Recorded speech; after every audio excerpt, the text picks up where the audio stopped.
मोहदधिजार चरण पखाड़े दिशुथाए मनोहर कवि भावुकंक ज्ञान गरिमा नाही तार पटंतर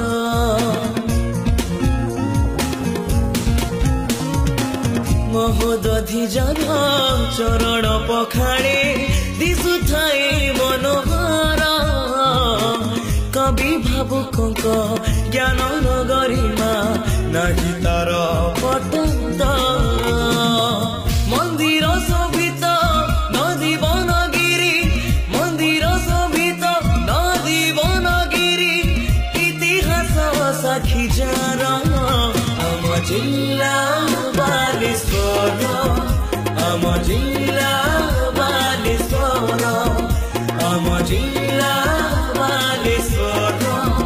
आम जिल्ला बालेश्वर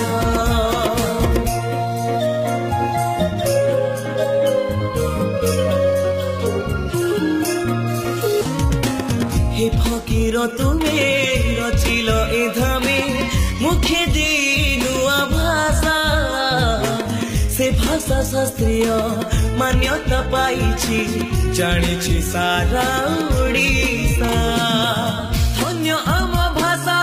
भाग्यवान आमे धन्य आम भाषा भाग्यवान आमे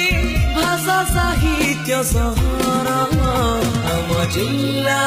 बालेश्वर आम जिल्ला बालेश्वर आम जिल्ला बालेश्वर